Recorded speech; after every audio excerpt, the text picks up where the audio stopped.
Hi friends, नमस्ते। Doctor Siddharth Shah के health is wealth programme में आपका स्वागत है। आज हम बहुत ही एक काम का टॉपिक जिसको बोल सकते हैं थायराइड एंड प्रेगनेंसी, उसके बारे में बात करने वाले हैं। बेसिकली इस टॉपिक को मैं दो चीज में डिवाइड करना चाहता हूँ, एक स्ट्रिक्ट कंट्रोल और दूसरा strict monitoring. So step by step हम इसके बारे में बात करेंगे। सबसे पहली चीज, आप कभी भी कोई गायनेकोलॉजिस्ट के पास जाते हो और कोई अच्छी खुश खबर है, मतलब कि प्रेगनेंसी पॉजिटिव है, तो वो सबसे पहले आपका ANC प्रोफाइल करवाएगा। ये ANC क्या होता है? Antenatal test, antenatal profile. So ये एंटीनेटल प्रोफाइल में एक चीज आप देखना ऑलवेज कॉमन होगी, नो डाउट हीमोग्लोबिन तो होगा ही होगा टेस्ट में, बट थायराइड ऑलवेज करवाएंगे गायनेकोलॉजिस्ट। इतना क्या है कि थायराइड थायराइड थायराइड के पीछे पड़े हुए रहते हैं गायनेकोलॉजिस्ट। तो आप समझिए, अगर मम्मी का थायराइड लेवल, थायराइड हार्मोन्स के लेवल सब नॉर्मल रेंज में रहेंगे तो बेबी का IQ, मतलब कि जो अंदर बेबी ग्रो कर रहा है उसका ब्रेन एकदम ऑलमोस्ट बेस्ट डेवलप होगा। बट अगर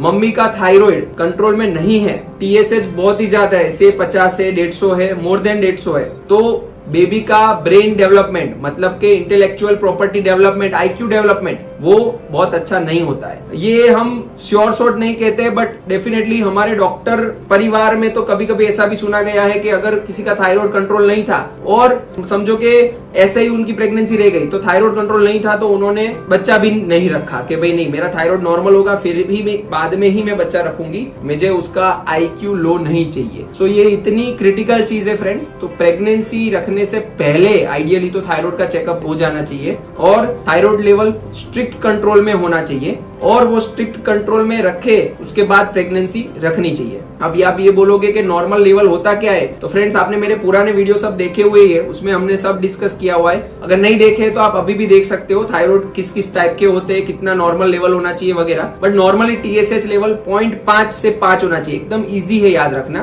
कुछ भी लेबोरेटरी वैल्यू में मत जाना, पेपर में मत जाना, वो सब 4.72 4.98 वो सब में मत जाओ। 0.5 से 5 बात खत्म, 0.5 से 5 इसके बीच में होना चाहिए। ओके, ये किसके लिए? नॉर्मल पब्लिक के लिए, नॉर्मल स्त्री पुरुष के लिए। बट अगर आप प्रेगनेंसी प्लान कर रहे हो या प्रेगनेंसी पॉजिटिव आ गई है, तो आपको कितना स्ट्रिक्ट कंट्रोल करना है उसके बारे में आज हम जानेंगे। तो उसके लिए हम सबसे पहले क्या करते हैं, प्रेगनेंसी को 3 भाग में डिवाइड करेंगे, जो नॉर्मली करते हैं गायनेकोलॉजिस्ट डॉक्टर्स, डिलीवरी वाले डॉक्टर। प्रेगनेंसी के पहले 3 महीने, प्रेगनेंसी के बीच के 3 महीने और प्रेगनेंसी के आखिरी के 3 महीने। 9 महीने की प्रेगनेंसी होती है, उसको 3 भाग में वो लोग डिवाइड करते हैं। समझो आपको शायद पहले 3 महीने में महीने में या आराम से बुलाएंगे, फिर बाकी के 3 महीने में महीने बुलाएंगे, फिर हफ्ते में बुलाएंगे, 15 दिन में और हफ्ते में। तो वो उस हिसाब से उन्होंने डिवाइड किया हुआ है। अब थायराइड की बात कर ले, तो पहले 3 महीने हमें थायराइड, जब एक्चुअल ब्रेन बन रहा है, अंदर बच्चे का ब्रेन बन रहा है, तो पहले 3 महीने में हमें थायराइड एकदम स्ट्रिक्ट कंट्रोल चाहिए, मतलब के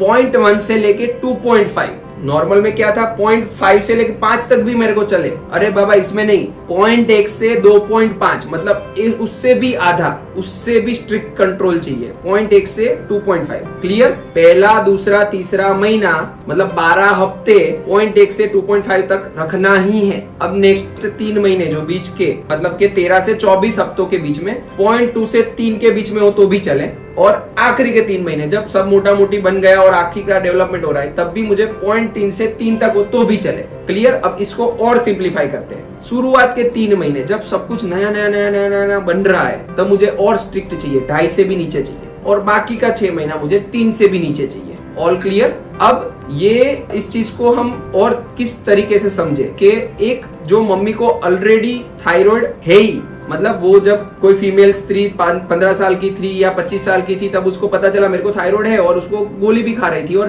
तब 25 साल के बाद वो शायद 27 साल पे प्रेग्नेंट हुई। तो अब आपको थायराइड है, आपके अंदर एक बेबी भी ग्रो कर रहा है, अब वो बेबी को भी थायराइड हार्मोन चाहिए, तो डेफिनेटली आपको जैसे ही प्रेगनेंसी पॉजिटिव आती है, आप अपने थायराइड के स्पेशलिस्ट के पास जाओ और उसका डोज एडजस्ट करवाओ। मोटा मोटी हम ग्रोसली ऐसा कह सकते हैं कि मम्मी का चलो 1 डोज चाहिए, बेबी का आधा, मतलब डोज को 1.5 टाइम्स 1.5 टाइम्स कर लो, ये मोटा मोटी। फिर तो डिपेंडिंग ऑन इंडिविजुअल पेशेंट और उसकी रिक्वायरमेंट के हिसाब से हम डोज एडजस्ट करेंगे। तो अगर आपको थायराइड था ही और प्रेगनेंसी पॉजिटिव आई है, तो तुरंत बेबी को जितना हार्मोन चाहिए उतना डोज आप एडजस्ट करवा लो। दूसरा, अगर आपको थायराइड है ही नहीं बट प्रेगनेंसी रखने से पहले आपने टेस्ट करवाया और पता चला, या प्रेगनेंसी के दौरान फर्स्ट टाइम टेस्ट हुआ और उसमें पता चला, तो आप जो नॉर्मल दर्दी को जो डोज एडजस्ट कर रहे हो, उसके बदले इसमें आपको हायर डोज के साथ सोच के प्रेगनेंसी वाले दर्दी को थायराइड का डोज प्रिस्क्राइब करना है। ये थोड़ा एक बेसिक नॉलेज है जो हम ध्यान रखेंगे और अप्लाई करेंगे डेफिनेटली, और उससे मम्मी को और बेबी के IQ, ब्रेन को, सबको फायदा होगा। तो दैट इज एक पार्ट। Strict control. अब हम नेक्स्ट स्टेप पे जा रहे हैं, व्हाट इज स्ट्रिक्ट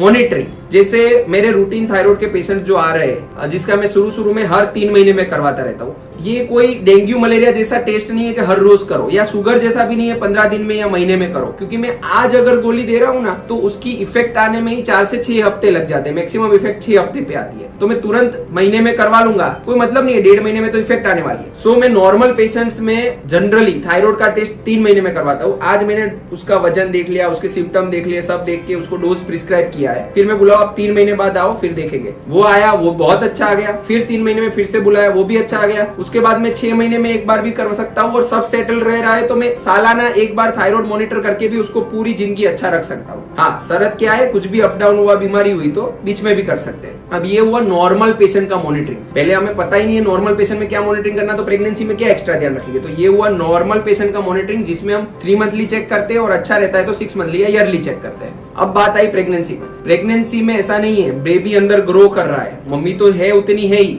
उसका भी वेट बढ़ रहा है मम्मी का, और क्योंकि बेबी अंदर ग्रो कर रहा है, पानी अंदर आता है, सब बहुत सारी चीजें, तो मम्मी का वेट बढ़ रहा है, अंदर बेबी ग्रो कर रहा है, मतलब उसकी रिक्वायरमेंट सेम नहीं रहने वाली है। समझो आज प्रेगनेंसी शुरू हुई और वो 100 पावर की गोली की उसको जरूरत पड़ रही थी, जैसे ही महीना आगे गया, 2 महीना आगे गया, तो वो 100 पावर नहीं रहेगा, शायद 112, 125, 175, 200 तक भी जरूरत पड़ सकती है। तो आप समझे, बेबी ग्रो कर रहा है, मम्मी का वेट बढ़ रहा है, मतलब थायराइड का मॉनिटरिंग बहुत ही शॉर्ट में करेंगे। हमें महीने में चेक करना चाहिए, और अगर कुछ स्मूथ रह रहा है तो आप हर 1.5 महीने में चेक कर सकते हो। तो आइडियल 9 महीने में 9 बार, 9 महीने में 6 बार, 9 महीने में 6 बार मिनिमम थायराइड का टेस्ट करके, डोज एडजस्ट करके, अच्छा मतलब थ्रू आउट प्रेगनेंसी थायराइड को अच्छा कंट्रोल रखे, और अपने बेबी का IQ मैक्सिमम बेस्ट, सब बेबी को अपन आइंस्टाइन बनाए, ऐसा थॉट प्रोसेस के साथ जिए, ऐसा पॉजिटिव थिंकिंग के साथ जिए। अब ये बहुत सिंपल तो नहीं था, कॉम्प्लिकेटेड चीज था, बट हम सबने मिलके सिंपली समझा कि हमें नॉर्मल थायराइड कंट्रोल रखना है 0.5 से 5। प्रेगनेंसी में हम रखेंगे पहले 3 महीने 2.5 से नीचे, बाकी के 6 महीने 3 से नीचे। हर